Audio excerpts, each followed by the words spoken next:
In this video, I'll be talking about everything regarding unemployment benefits, and I'll go into what unemployment benefit is, how it works, what the most common cases why your claim gets denied, who ultimately pays for it, and then give you guys a trick on getting through to your state's unemployment office if you're just having some trouble getting in contact with them. So unemployment insurance is joint state and federal program that provides temporary financial assistance to unemployed workers who is unemployed through their no fault of their own. So that usually means that the workers were laid off because the companies doesn't have enough work for them and just needs to downsize. So in order to be eligible, you also need to meet your state's requirement for the wages earned and the time worked for your base period. Now, each state has their own additional eligibility, benefit amount, and the length of time of benefit. So always double check with your state's guideline as things might change. Now, in general, unemployment benefit is based off of a percentage of your earnings over the last 52 weeks. And each state sets a maximum amount. And just so you know, benefits are still subject to federal and state income tax and must be reported on your income tax return. So it's highly recommended that you withhold your taxes from your payments so that you don't have to pay everything all at once at the end of the year. And in most cases, you'll need to file a claim with the UI program where you're in the state where you worked. But make sure you get in contact with your state's UI department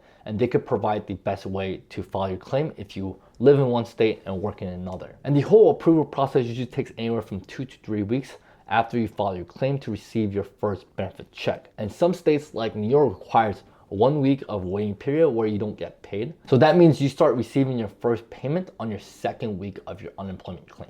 And then afterwards, most states require you to file weekly or biweekly over the phone or online after you get approved and mention in your file that you're able to work, you're available to work, and you're actively looking for work each week that you claim benefits. And you also need to report any earnings or job offers that you declined during that time. If you were denied your unemployment claim, the most common cases are that you voluntarily left without a good cause, and some benefits will still pay you out under certain circumstances depending on your state. Number 2, you are being discharged for misconduct connected to work.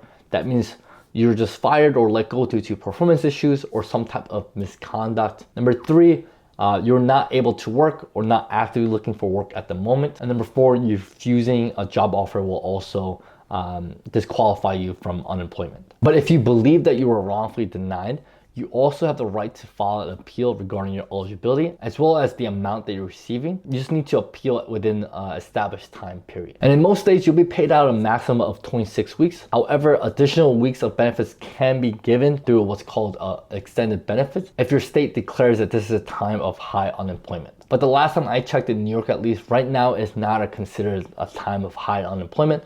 So the extended benefits don't kick in. Who pays for it? The simple answer is that employers are indirectly paying for your weekly payments through what's called an unemployment insurance tax for each of their employees, and they pay this every quarter to the government. But they don't necessarily pay more for that person after that employee was laid off. Instead, employers pay while the employee is still working for them at the firm prior to any layoffs. So for example, tax rate for new employers in New York pays around 4.1%, and established employers could pay anywhere from 2.1% to 9.9%, and the percentage will vary depending on your state's unemployment insurance fund health, as well as the business's layoff history. If the business lays off a lot of people in a short amount of time, that percentage that the firm has to pay for goes up. And this is interesting because some employers tend to get upset about unemployment benefits and they believe that they are paying for the employees directly. But that's obviously false because unemployment benefits is something that they already pay for through their quarterly tax to the government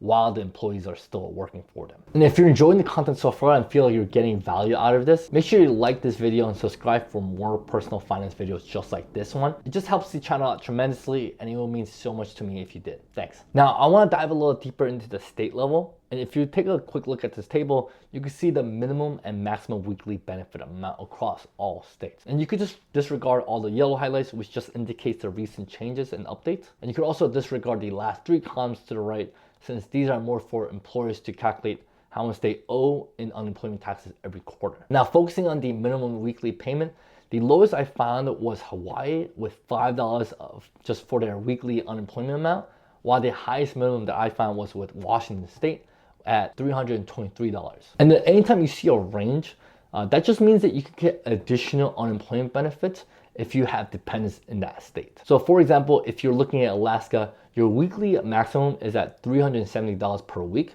but you could add an additional $24 per dependent up to 3 dependents, which is why the maximum range goes from $370 to $442. Now, the highest weekly benefit is Massachusetts at $1,033 per week, followed by Washington State's again at $1,019 per week. And Massachusetts also has the longest length of unemployment benefits at 30 weeks, which is 4 weeks more than the average of 26 weeks for majority of the states. And the shortest length of unemployment given by state is 12 weeks with Florida, followed by 16 weeks with Arkansas. And in my experience, it took me a while to get my unemployment approved because I received a letter to call the office to speak to a representative, and no matter what time of day I called, they were always busy. And the weird part is that you couldn't even wait on hold.